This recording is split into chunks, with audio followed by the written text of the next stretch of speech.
नमस्कार बच्चों। तो आइए शुरू करते हैं आज हम हमारी हिंदी की कक्षा।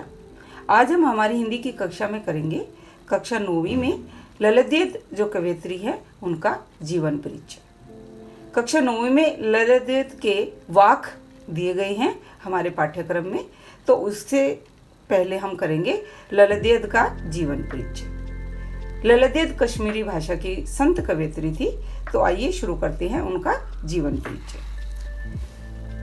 ललितदेद कश्मीरी भाषा की प्रसिद्ध कवयित्री है।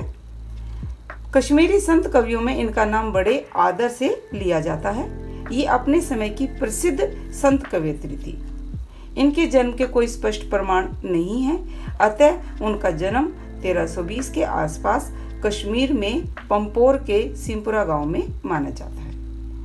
जैसा कि मैं बता चुकी हूँ पहले भी, कई हमारे जो कवि हैं हिंदी साहित्य के, जो जिनके जन्म के या जिनके रचनाओं के स्पष्ट प्रमाण नहीं मिलते हैं, तो उनका जन्म या जन्म स्थान हम अंदाजे से ही इसमें प्राप्त कर पाते हैं, क्योंकि स्पष्ट प्रमाण न होने के कारण लगभग या आसपास शब्द का प्रयोग किया गया है, क्योंकि स्पष्ट प्रमाण उनके जन्म के नहीं है।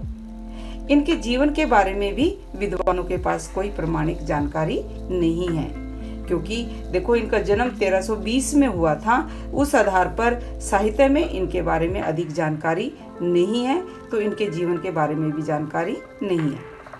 इसलिए उनके जीवन के विषय में अलग अलग मत है, विद्वानों के अलग अलग मत है उनके जीवन के बारे में।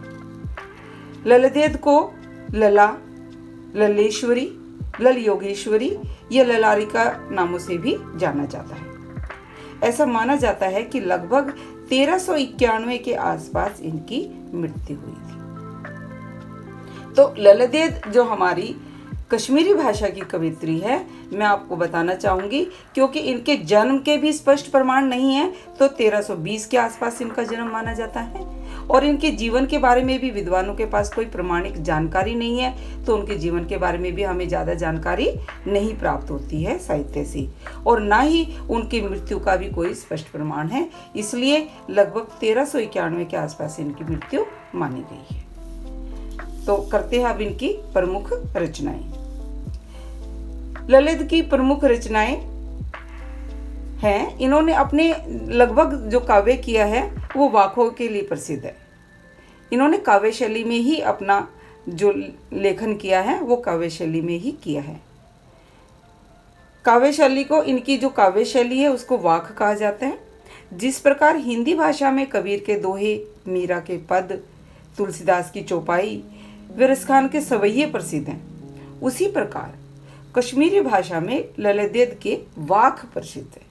अब आपको वाक शब्द का अर्थ नहीं समझ में आ रहा होगा, तो मैं आपको बताना चाहूँगी, वाक शब्द जिस प्रकार हमारे हिंदी साहित्य में दोहे, पद, चौपाई या सवैये होते हैं, उसी प्रकार कश्मीरी भाषा में वाक होते हैं। तो ललितदेद की प्रमुख रचनाएं वाक ही है। इन्होंने काव्य शैली में ही लेखन किया है, और काव्य शैली में भी इन्होंने वाक लिखे हैं। जिस प्रकार कबीरदास जी के दोहे ही मिलते हमें, इसी प्रकार ललितदेद के हमें वाक ही प्राप्त होते हैं।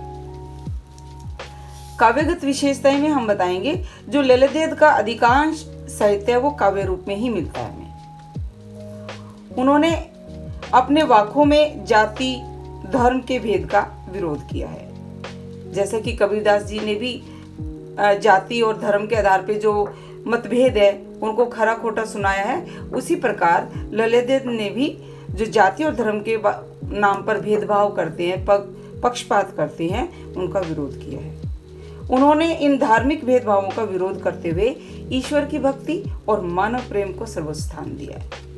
उन्होंने अपनी काव्य शैली में जो वाक लिखे हैं, उन वाकों में ईश्वर की भक्ति को ही प्रमुख माना है और मानव प्रेम को अपना प्रमुख जो काव्य माना है।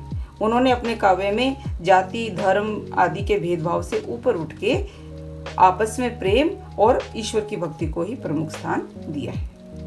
इनकी भाषा शैली की में अगर हम बात करें, तो इन्होंने जो अपनी रचनाएं लिखी हैं, ललित की रचनाएं लोक जीवन से संबंधित है। जिस प्रकार कबीरदास जी की जो दोहे हैं वो भी समाज के बारे में ही थे, इसी प्रकार ललितदेद के जो वाक है वो भी लोक जीवन से संबंधित है। इसलिए इन्होंने अपने वाक्यों में जनता की सरल भाषा का प्रयोग किया है। उन्होंने अपनी रचनाओं में प्रसिद्ध मुहावरे और लोकोक्तियों का प्रयोग किया है। जो कि कश्मीरी भाषा में प्रसिद्ध मुहावरे हैं, लोकोक्तियाँ हैं, उन सब का इन्होंने अपने वाक्यों में प्रयोग किया है। तो इस प्रकार ललित का जीवन परिचय हमारा पूरा होता है। तो इसको हम अच्छे से याद करते हैं। आशा करती हूँ आपको ललित का जीवन परिचय अच्छे से समझ में आ गया है। अगर आपको अच्छे से समझ में आ गया है ललित का जीवन परिचय, तो आप वीडियो को लाइक और कमेंट जरूर करें और हमारे हिंदी चैनल को सब्सक्राइब कीजिए। धन्यवाद।